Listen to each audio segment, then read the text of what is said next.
আল্লাহ তাআলার সঙ্গে বিশেষ সম্পর্ক তৈরি করার এবং তার পর্যন্ত পৌঁছার সবচেয়ে নিকটতম রাস্তা হলো তার মহব্বতের রাস্তা,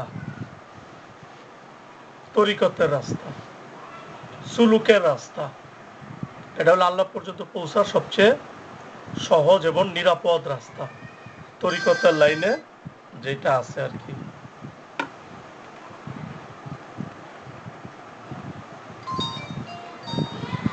তো কিন্তু এই রাস্তায় একাকী চলার সুযোগ নাই, একা একা চলা যাবে না। তরিকতের রাস্তায়, মারিফতের রাস্তায়, সুলুকের রাস্তায় একা একা চলা যাবে না, কারণ এর কোনো কুল কিনারা নাই, মহব্বতের রাস্তার কোনো কি নাই। তাই এর জন্য চাই একজন খাঁটি রাহাবার, পথ প্রদর্শক, একজন শায়েক, একজন মুর্শিদ এই রাস্তায় দরকার। হযরত ফরিদউদ্দিন আত্তার রহমাতুল্লাহ আলাইহি বলেন, বে রফিকে হরকে সুদ্দর রাহে ইশক অমর ব গুজাশত ওয়া না সুদ আগাহে ইশক। পথ প্রদর্শক ছাড়া, কোন শায়েক, কোন পীর ছাড়া আল্লাহর মহব্বতের রাস্তায় যে একাকী চলেছে, জীবন শেষ হয়ে গিয়েছে, কিন্তু মাওলার ইশকের খবরও সে পায় নাই। হযরত শাহ মোহাম্মদ আহমদ প্রতাপগড়ি বলতেন, तन्हा ना चल सकेंगे मोहब्बत की राह में, मैं चल रहा हूँ आप मेरे साथ आइए। মহব্বতের রাস্তা বড়ই কঠিন, এই পথ একা পাড়ি দেওয়া সম্ভব নয়, আসুন আমি চলছি, আমার সাথে চলুন। সুলুকের পথে একা একা চলা যায় না। আমরা অনেক জায়গায় চিল্লাই গেছি, তো এরকম অনেক প্রফেসর, অনেক বড় ডাক্তার পাইছি যে একা একা অনেক ইবাদত করতো, কিতাব দেখা দেখা অনেক ইবাদত বন্দি করতো। হঠাৎ একদিন কি হয়েছে, মসজিদে কি যেন দেখছে, পাগল হয়ে গেছে। শাহ আব্দুল হক সাহেব দামাত বারাকাতুহু এখনো জীবিত আছে, ময়মনসিংহ বড় মসজিদের ইমাম, সবাই বড় হুজুর বলে। উনি বলেন, আমি তরিকতের পথে চলতেছিলাম, হঠাৎ করে আমার এমন অবস্থা হইলো যে আমার মন চাইছে আমি আত্মহত্যা করি। পরে হাফিজ হুজুরের কাছে গেলাম, ওনাকে হালতটা জানাইলাম, হুজুর আমার কিছু সমাধান দিলেন। এই সমাধান পাওয়ার পরে আমার সব কিছু কি হয়ে গেল, ঠিক হয়ে গেল। এই জন্য কিতাব দেখা দেখা আন্তাজে 1,00,000 বার আল্লাহ আল্লাহ জিকির করলো, কিতাব দেখা সব বাদ দিয়া শুধু ডাইল ভাত খাইলো, কিতাব দেখা সব বাদ দিয়া প্রতিদিন 500 রাকাত নামাজ পড়লো, কিতাব দেখা দেখা এই লোকটা পাগল হয়ে যাবে। এইভাবে তরিকতের পথে চলা যায় না।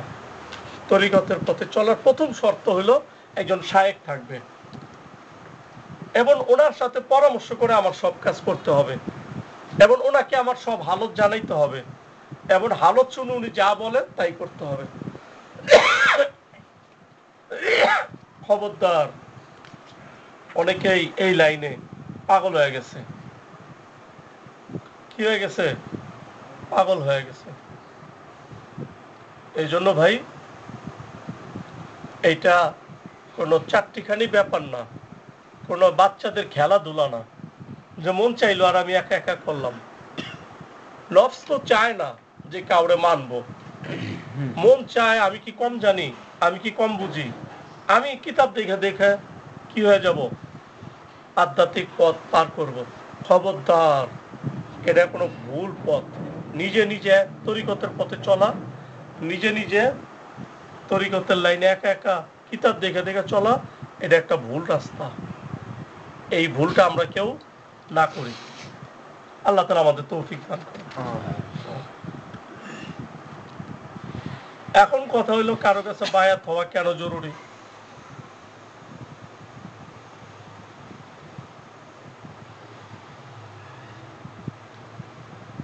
আমাদের দিলে বিভিন্ন রোগ হয়, এই রোগের চিকিৎসাগুলো ফরজ অতএব তরিকতের পথে চলাও কি ফরজ। যেহেতু দিলের রোগের চিকিৎসা করা ফরজ, এই জন্য কোনো শায়েক থাকাও কি ফরজ। অজু ছাড়া নামাজ হয় না, এই জন্য নামাজ ফরজ, অজু করাও কি ফরজ। অজু ছাড়া নামাজ হয় না, তাহলে নামাজ ফরজ এলে অজু করা কি ফরজ। দিলের চিকিৎসা করা ফরজ, অতএব চিকিৎসার জন্য কোনো শায়েকের কাছে যাওয়াও কি ফরজ। হাদিস শরীফে আসছে যে আল্লাহ রাসূল বলছে ওই ব্যক্তি জান্নাতে যাবে না, ওই ব্যক্তি জান্নাতে যাবে না যার অন্তরে অনুপরিমাণ অহংকার থাকবে। হযরত আবু হুরায়রা রাদিয়াল্লাহু তাআলা থেকে বর্ণিত, রাসূলুল্লাহ সাল্লাল্লাহু আলাইহি সাল্লাম বলেন, আল্লাহ তাআলা ইরশাদ করেন, অহংকার আমার চাদর আর মহত্ব আমার ইজার। অতএব যে এই দুইটার কোনোটি নিয়ে আমার সাথে টানাটানি করবে, আমি তাকে জাহান্নামে নিক্ষেপ করব, এমন কোনো পরোয়া করব না।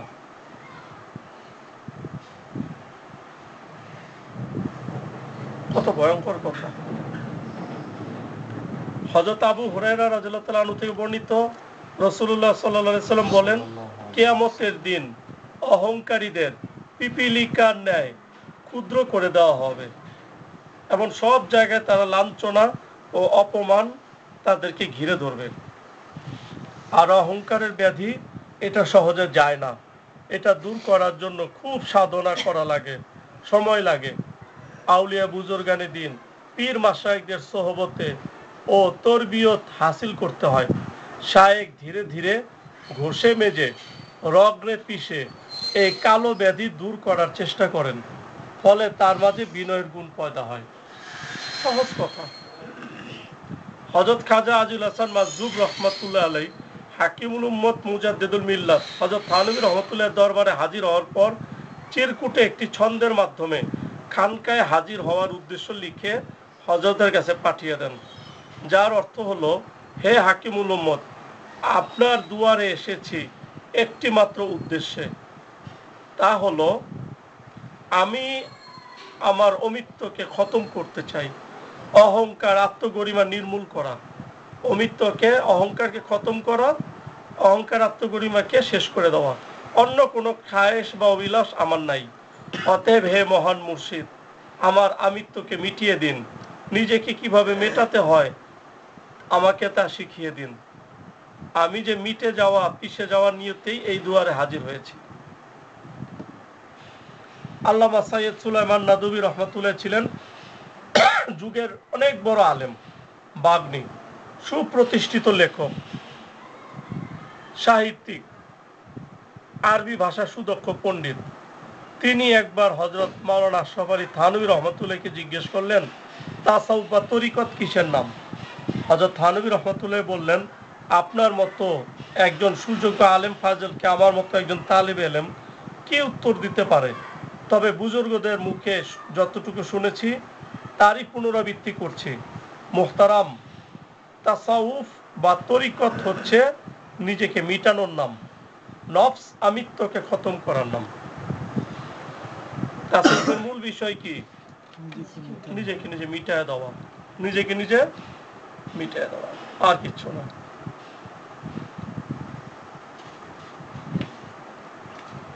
হযরত মাওলানা আশরাফ আলী থানভী রহমাতুল্লাহ আলাইহি বলেন, আবু জেহেলের মতো আরবি বলার যোগ্যতা আমরা অর্জন করতে পারবো না।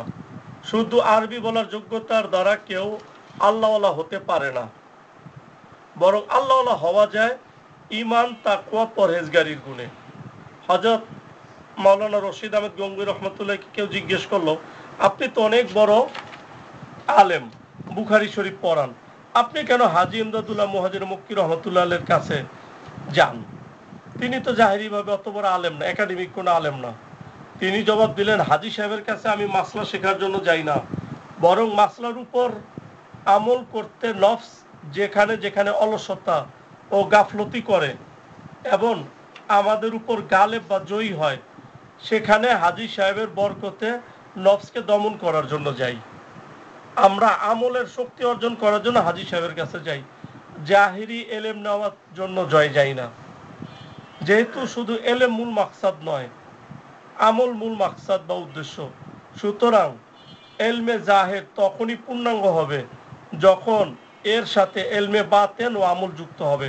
এই জন্য আলেমদের উচিত এলমে জাহের অর্জন করার পর কোনো শায়েকের সাথে ইসলাহি সম্পর্ক করে তার সোহবতে পড়ে থাকা। তিনি তাকে বিভিন্নভাবে তরবিয়ত করবেন। যখন আল্লাহ তাআলার ইচ্ছায় সঠিক পদ্ধতিতে তরবিয়ত প্রাপ্ত হবে তখন তার জিন্দিগিতে পরিবর্তন আসবে, চেহারা থেকে দিল থেকে নূর টপকাতে থাকবে।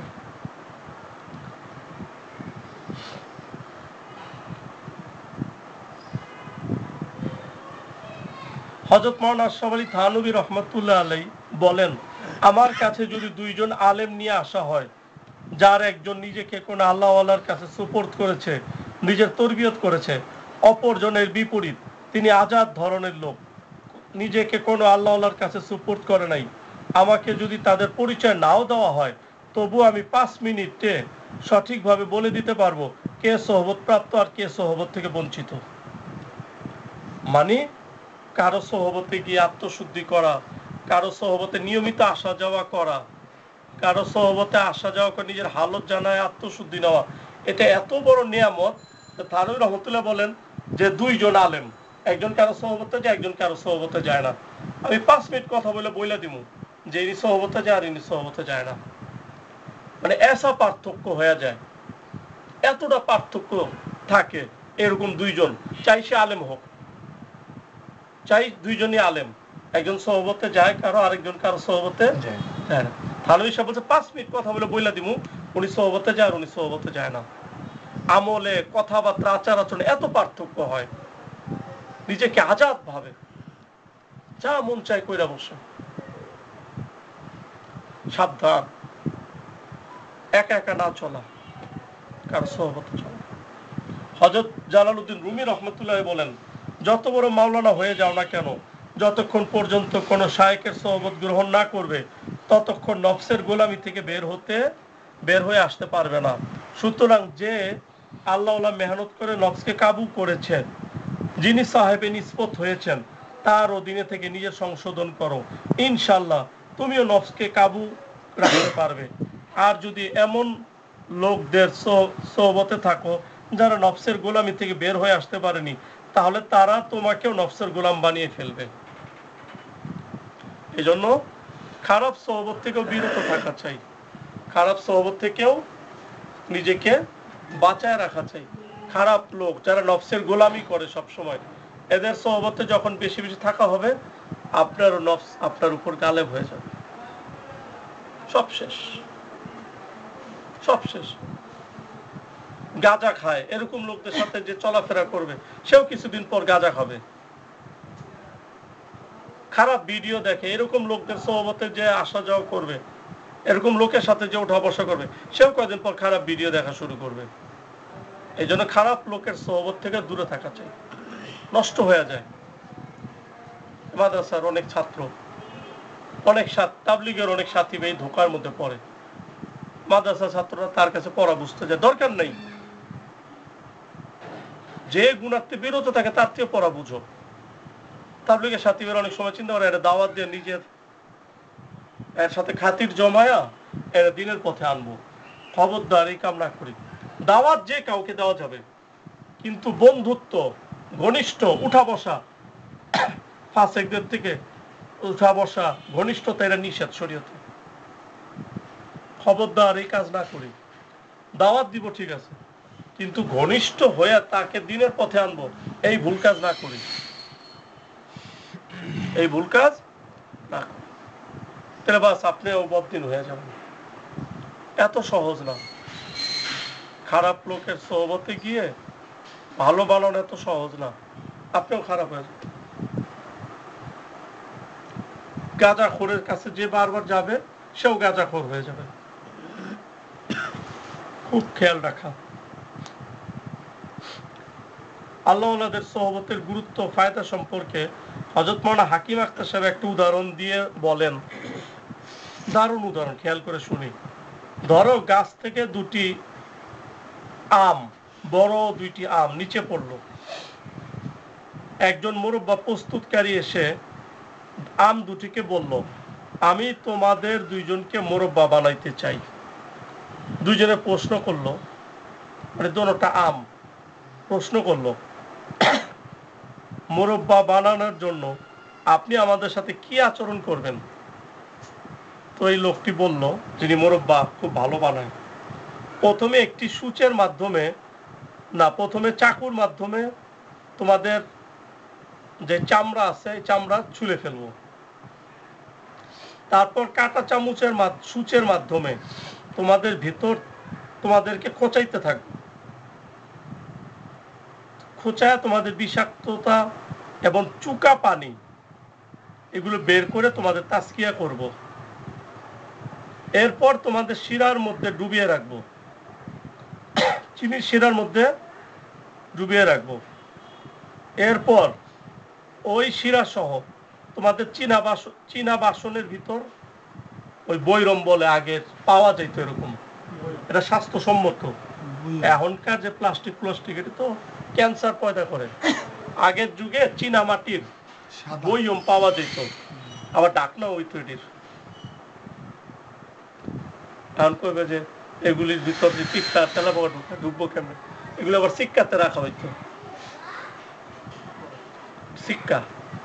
সিক্কা ওই গ্রামে গঞ্জে সিক্কা ঝুলা রাখতো, মাটির চারিদিকে পানি, মাঝখানে ওইখানেও রাখা যেত, টিপরা ধরতো না। এইভাবে বৈরমের মধ্যে রাখবো। তারপর তোমরা মোরব্বা হয়ে যাবে।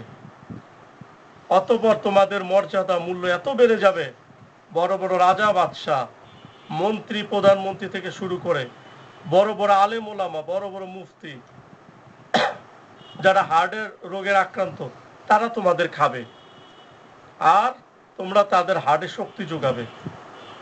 এইসব কথা শুনে তো এক আম বলল, যখন ব্যাপারটা এরকম, তা আমি কষ্ট করতে তৈরি আছি, আমার মোরব্বা বানান। আপনার শায়েখ মানতে আমি তৈরি আছি, আমার আপনি কি বানায় দেন? মোরব্বা বানায় দেন, আপনার আমি মুরব্বী বানলাম। আমি সব কষ্ট সহ্য করব। আর দ্বিতীয় আম, সে বলল, ওরে বাপরে, এটা কোনো কথা? এত কষ্ট, এত মুজাহাদা, এটা আমি করবো না। আমি কি কারো গোলাম নাকি? আমি ভাই কারো অধীনস্থ হয়ে থাকতে পারবো না। আমি স্বাধীন, আমি মন মতো থাকতে চাই। আমার মোরব্বা হওয়ার কোনো দরকার নেই। কোনো আপনার গোলামি করবো, আপনার মুরব্বী বানাবো, এটা আমার সহ্য হবে না। তখন মোরব্বা বানানেওয়ালা বললেন, ঠিক আছে, তাহলে তুমি গাছের নিচেই থাকো। আর যে মোরব্বার জন্য তৈরি হয়েছে তার নিয়ে মোরব্বা বানায় ফেলছে। আর সে গাছের নিচে পড়ে রয়েছে। কিছুক্ষণ পর সে আস্তে আস্তে কালো আর মলিন হয়ে গেল, পড়ে রয়েছে মাটিতে। জাদুরা যার এইসা ঝাড়ু দিয়া দিল। তারপর এক ব্যক্তি তারে ঘরে পাইল, ঘরে পায় কি করলো, ওই আমের মধ্যে দিয়া দিছে, সুইলা আমি দিয়া দিছি, একটু চুকা হইব, শেষ। আর আরেকটা যে তৈরি হয়েছে, সে মোরব্বা হয়েছে। মোরব্বা হওয়ার পর সে অনেক দামি হয়ে গেছে। এখন আমাদের এই আম থেকে শিক্ষা নিতে হবে যে আমি কোন আমের মতো হব, আমি কোন আমের মতো হব। আল্লাহ তাআলা আমাদের সবাইকে তাজকিয়া করার তৌফিক দান করুন।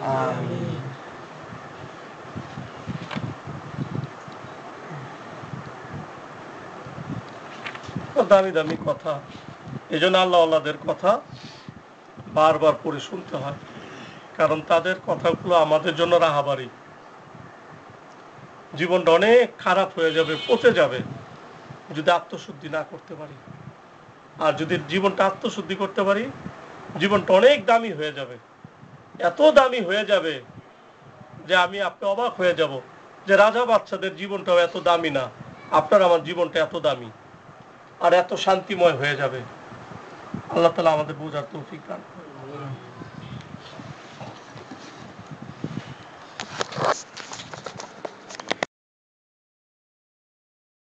اللهم اهدنا الصراط المستقيم، اللهم اهدنا الصراط المستقيم، اللهم اهدنا الصراط